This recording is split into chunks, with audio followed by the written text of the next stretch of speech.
Bonjour Éric Deniman. Bonjour. Abraham est la grande figure des religions monothéistes, judaïsme, christianisme, islam, non sans raison.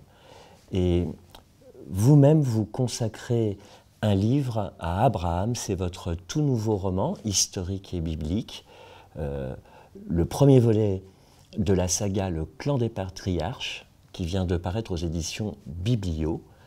Vous nous faites faire un grand voyage dès les premières pages avec des centaines d'oiseaux migrateurs vers le sud. Qui est Abraham, censé pacifier le Proche-Orient depuis la 10e génération après le déluge? Où se passe cette histoire? Alors cette histoire, elle se passe d'abord sur les rives du Tigre et de l'Euphrate, en Mésopotamie. Et puis, progressivement, Abraham va descendre vers le nord et découvrir un certain nombre de régions pour arriver en Canaan, une terre qu'on lui promet, une terre qu'il doit découvrir, une terre qui n'est jamais acquise, en fait, et pas encore aujourd'hui.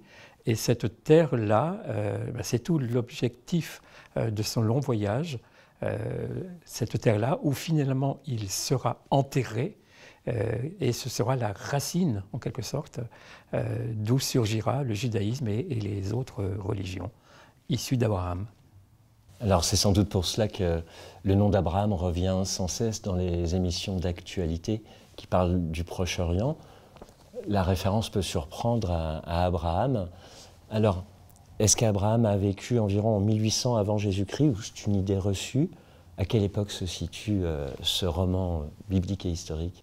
Alors moi, je le situe aux alentours de ces années-là, mais vu d'ici, 100 ans, 200 ans, 300 ans, ça ne fait plus grand-chose. Et puis, on est aussi dans une époque où les choses sont très lentes, alors que ce soit 1800 avant Jésus-Christ, 2400 avant Jésus-Christ, il n'y a peut-être pas énormément de différence, parce que le rythme est très lent. Alors c'est vrai que 10 ans à notre époque, avec les rythmes que nous connaissons, 10 ans c'est un siècle de changement et de bouleversement. Mais en ce temps-là, on prend le temps, on est nomade, on va de lieu en lieu en espérant trouver de quoi s'abreuver et de quoi faire paître ses moutons. Alors ce roman, c'est l'histoire du patriarche Abraham, c'est le titre Abraham, le clan des patriarches. Mais en même temps, c'est aussi un peu l'histoire d'Abraham et Sarah, non? Oui, alors c'était effectivement, on aurait pu faire Abraham et Sarah. Et je suis en train de travailler sur la suite de cette trilogie. Et je me suis même posé la question s'il ne pourrait pas y avoir un 4e volume qui serait consacré essentiellement à Sarah ou alors aux matriarches, parce que ce sont des personnages très importantes. Ces femmes, ce sont des femmes de caractère. Ce ne sont pas des femmes soumises, comme peut-être l'apôtre Paul les aurait aimées, mais ce sont des femmes, oui, on peut parler vraiment de matriarches. Et j'ai même le sentiment que de temps en temps, Abraham était obligé d'être à l'écoute de sa femme autant qu'à l'écoute de Dieu. On entre de plein pied dès les premières pages dans le roman Abraham, dans une ambiance un peu comme dans Le Prince d'Égypte. Et il y a la scène de la rencontre d'Abraham avec Sarah assez rapidement. Il y a une histoire d'amour tout au long du roman. Alors c'est une histoire d'amour, et c'est une histoire d'amour pleine de tensions et de trahison parfois, ou de choses extrêmement difficiles à saisir. Et c'est parce que, en fait, moi-même, je n'arrivais pas nécessairement à saisir toutes les tensions qui pouvaient exister, que j'avais envie qu'elles soient exprimées. Et c'est la raison pour laquelle j'ai donné quand même pas mal de place à Sarah, qui pouvait répondre, tergiverser avec Abraham, et parfois discuter. Et parfois même, Abraham est obligé de convoquer, entre guillemets, convoquer Sarah, sa femme, pour lui dire qu'est-ce que tu en penses, on va faire comme cela ou pas comme cela. Alors, bien sûr, c'est une mise en scène des chapitres de la Genèse, mais j'avais envie d'avoir cette épaisseur-là, cette réalité-là, avec des hommes et des femmes qui ont vraiment vécu.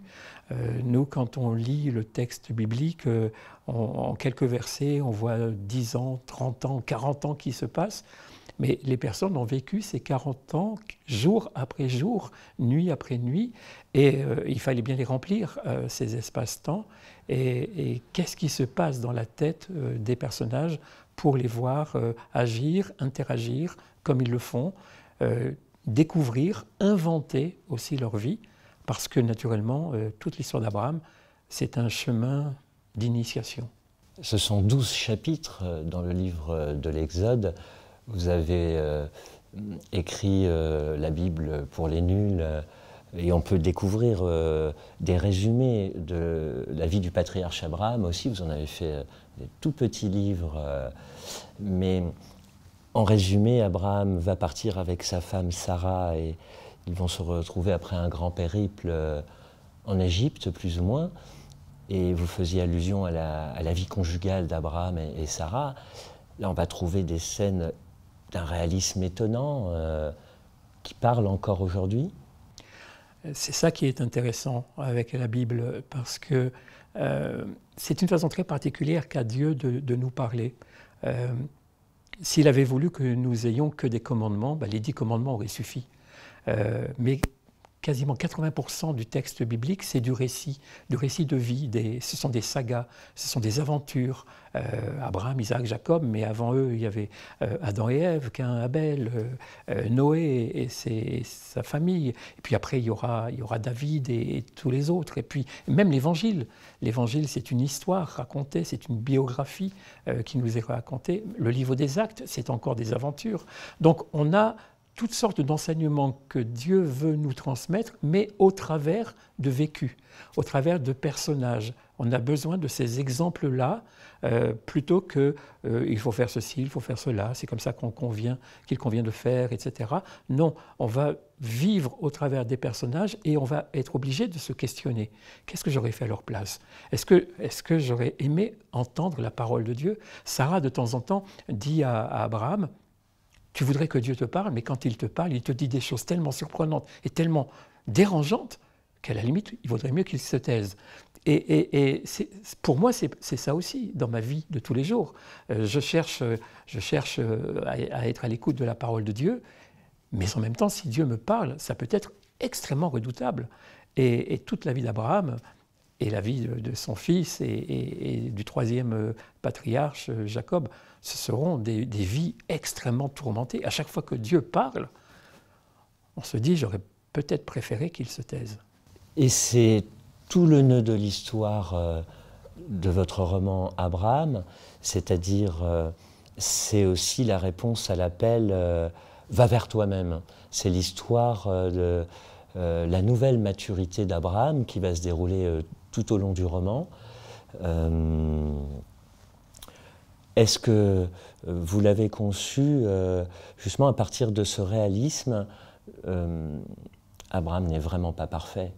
Que veut dire son nom et son changement de nom? Alors c'est vrai qu'Abraham n'est pas parfait, et Sarah va lui dire de temps en temps, je suis en train de travailler sur la suite Isaac, et à un moment donné Isaac va poser des questions extrêmement sévères à son père, parce qu'il aura vécu des choses et on lui aura caché des choses. Et donc tout ce climat-là montre bien qu'Abraham est à la quête de lui-même, il se découvre, il va vers une terre inconnue, mais il va vers un Dieu qu'il ne connaît pas non plus. Il doit apprendre, il tâtonne dans mon livre, il ne sait même pas comment l'appeler. On n'est pas encore dans cet épisode où Moïse va dire à Dieu comment il s'appelle, avec un nom d'ailleurs imprononçable. Là, Abraham tâtonne, et il est environné de toutes sortes de dieux qui existent. Il vient de Mésopotamie, il y avait des dieux en Mésopotamie. Il va faire un séjour en Égypte. En Égypte, il y a une multitude de dieux, et lui, il cherche le sien. Un Dieu qui ne parle pas souvent. On parle souvent d'Abraham qui écoute Dieu, ou Dieu qui parle à Abraham, mais quand on regarde le nombre de fois où Dieu a parlé à Abraham sur sa vie qui a été tellement longue, Dieu n'a pas parlé si souvent que cela. Et quand il a parlé, c'était parfois pour l'asticoter un petit peu. Donc effectivement, Abraham va à la découverte de lui-même, il va se perfectionner, mais il va rester un personnage qui se posera sans cesse des questions. Et j'ai voulu qu'on entre dans la tête d'Abraham, qu'on entre dans la tête de Sarah, qu'on entre dans la tête de Agar, qu'on entre dans la tête du serviteur, du fidèle serviteur. Le fidèle serviteur, il m'a énormément servi, alors que dans le texte biblique, il n'apparaît que très rarement. J'en ai fait une espèce de confident pour Abraham, une espèce de miroir. De temps en temps, ce serviteur qui connaît bien son maître vient lui dire « Mais là, je ne te comprends pas. Tu as quitté la Mésopotamie, tu vas en Égypte, tu quittes un monde où il y avait une multitude de divinités et tu vas tomber dans un monde où il y en a plein d'autres. Est-ce que tu ne te trompes pas ?» Et il va y avoir ces questionnements permanents. Quand ce n'est pas Abraham qui se pose lui-même les questions, eh bien c'est son entourage. Parce que tout le monde est embarqué avec lui et tout le monde est à la découverte de quelque chose. Tout le monde se cantonne derrière Abraham, mais Abraham, il est derrière un Dieu qu'il ne connaît pas. Alors il faut qu'il avance et qu'il tâtonne, qu'il se trompe, qu'il fasse des erreurs monumentales, qu'il mente. Et pourtant, c'est l'ami de Dieu. Est-ce qu'il y a un effet thérapeutique pour celui qui lit l'histoire d'Abraham ou vous-même l'avez-vous ressenti? Moi, ça m'a beaucoup aidé, c'est évident. D'abord, je me suis autorisé à poser des questions que peut-être je ne me pose pas tout seul. Mais là, je passe par un personnage. Voilà, je me suis déguisé en quelque sorte en Abraham, et puis parfois je me suis déguisé en Eliezer, et puis parfois en Agar, et parfois en Sarah, et parfois en Isaac, parfois en Ismaël. Et du coup, je me suis autorisé à poser des questions à Dieu. Et je crois que c'est comme ça qu'on avance dans notre relation avec Dieu. C'est pas simplement être à son écoute, mais lui poser des questions, oser poser des questions, pas simplement recevoir pour dire bon ben c'est comme ça. Inch'Allah. Mais, attends, qu'est-ce que tu veux dire? Et le questionnement, il va avoir son paroxysme avec l'appel étonnant du sacrifice. Sacrifie-moi, donne-moi ton fils. Et Abraham va se poser des questions. Est-ce que j'ai bien entendu? Est-ce que j'ai bien entendu ce que j'ai entendu? Parce que l'hébreu est une langue très, très riche et très particulière avec toutes sortes de tiroirs. Et les mêmes mots veulent parfois dire des choses différentes et associer des mots qui ont des sens différents peut créer une tension extrêmement difficile à saisir. Et Abraham va se poser les questions parce qu'on peut comprendre la parole de Dieu de différentes façons. Qu'est-ce que j'ai décidé de comprendre de la parole de Dieu? Et ça va être la question fondamentale d'Abraham. Et ce n'est pas sûr que toutes les réponses soient trouvées. C'est ça la fameuse hospitalité d'Abraham? Alors c'est sûr que l'hospitalité, c'est quelque chose de fondamental dans cette culture-là. Et puis il y a la nécessité pour Abraham de recevoir, d'apprendre, donc d'accueillir. Et il va accueillir toutes sortes de personnes, toutes sortes de situations. Et il va parfois les gérer, devoir les gérer, plus ou moins bien. Et puis de temps en temps, on ne sait pas pourquoi il n'accueille pas. Pourquoi il n'accueille pas Agar comme il faudrait l'accueillir jusqu'au bout. Il l'accueille pendant un temps, un moment où ça l'arrange. Et puis il va y avoir une tension entre sa femme et Agar. Et là, il va falloir choisir. Et qu'est-ce qu'il doit accueillir dans cette situation-là? Quand Agar est chassée, sur la pression de Sarah, Abraham dit que ça lui fait de la peine, que c'est pas ce qu'il a envie de faire. Mais voilà, c'est là où il ne sait pas quelle est la bonne parole à accueillir. On parle de l'hospitalité d'Abraham dans le sens d'accueillir. Et est-ce que, à travers le message théologique qui passe dans votre roman, vous pensez qu'Abraham est l'image d'un Dieu qui, lui, est hospitalier? Est-ce que c'est ça qu'incarne Abraham, l'hospitalité de Dieu à notre égard? Dieu accueille en tout cas Abraham à toutes les époques de sa vie. Comme un enfant qu'il va falloir faire grandir et élever. Il accueille telle situation, il accueille telle autre situation. C'est étonnant quand même qu'Abraham ait attendu 75 ans pour quitter son père. Et cette notion-là, elle est quand même assez intéressante, l'attachement au père, au point où, par fidélité, il reste avec son père, et il reste avec son clan, avec sa famille, parce qu'en plus sa femme, c'est une demi-sœur. Donc on est vraiment en famille, là, en tribu très, très étroite. Il faut s'extraire du père, l'homme quittera son père et sa mère. Abraham doit attendre 75 ans pour le faire. Mais Dieu accueille ça. Voilà, il fallait ce temps-là. Il fallait un temps d'extraction long. Et puis, Dieu va accueillir Abraham quand il va évoluer progressivement. Mais Dieu veut accueillir quelqu'un qui est capable de reconnaître qui il est vraiment. Et en fait, Dieu va se dévoiler progressivement à Abraham, et Abraham va devoir découvrir Dieu au travers de ses propres erreurs, au travers des lieux de redressement, en quelque sorte, et la façon aussi dont Dieu est capable, ça c'est aussi quelque chose qu'il faut être capable d'accueillir, c'est le pardon de Dieu. Est-ce que je suis capable de l'accueillir ou est-ce que je vais me sentir toujours coupable? Dans mon esprit, j'associe Abraham à Sodome et Gomorrhe. Peut-être que d'autres ont cette association d'idées. C'est logique, ou pas? Outre le côté très scandaleux, très surprenant de la situation de Sodome et Gomorrhe, il y a le fait qu'Abraham va plaider pour que Sodome et Gomorrhe ne soient pas détruits.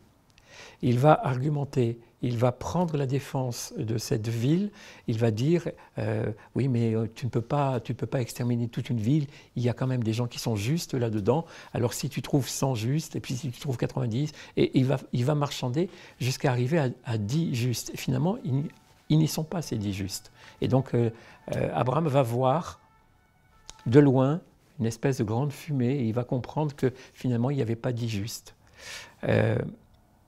Il va donc plaider pour sauver une ville qui est considérée comme impure, comme devant être exterminée. Et il ne va pas plaider pour son fils. Quand Dieu va lui dire « donne-moi ton fils », il ne va pas plaider, il ne va pas dire « non mais tu ne peux pas », il ne va pas argumenter pour essayer d'incliner le projet de Dieu. Là, il l'accepte complètement. Et là, je suis obligé de mesurer cette différence de traitement parce que, pour moi, elle est flagrante.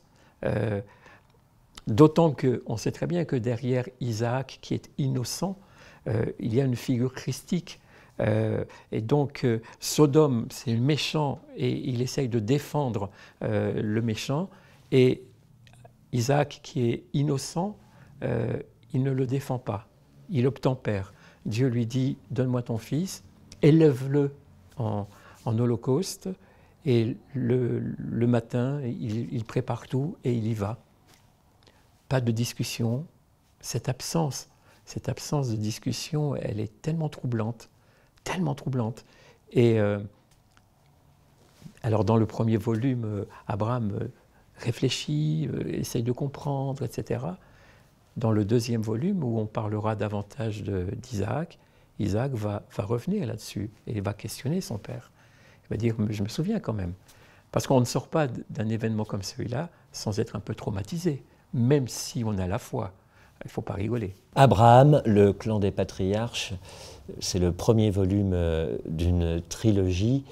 C'est l'histoire d'une marche vers une terre inconnue, autant qu'un chemin vers soi-même ou vers celui qui nous appelle.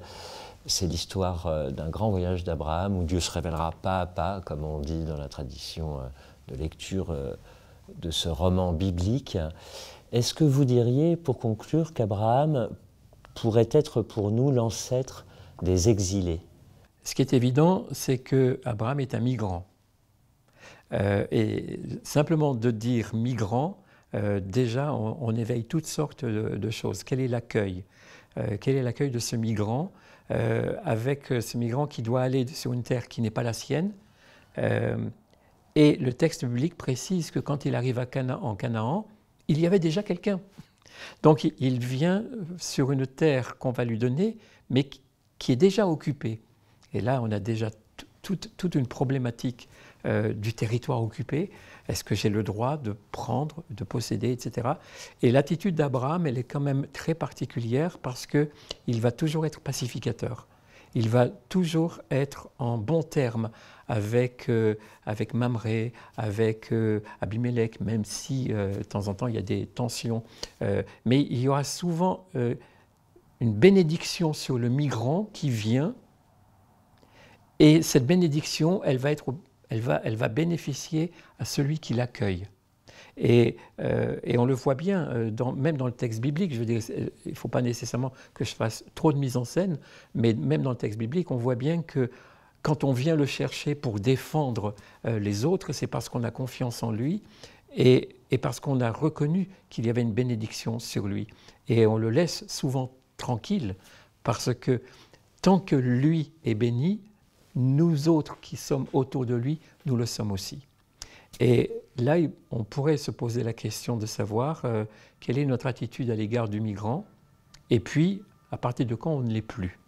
Et ça, c'est aussi une chose très intéressante, c'est ce nomadisme permanent, Abraham, Isaac, Jacob, mais cette terre promise, elle n'est jamais acquise, encore aujourd'hui. Et à chaque fois que le peuple a cru qu'il possédait la terre, il s'est passé quelque chose qu'il a envoyé en exil. Il a fallu qu'il revienne éventuellement pour reconquérir une terre qui n'est jamais la sienne. Et notre vie, c'est ça aussi.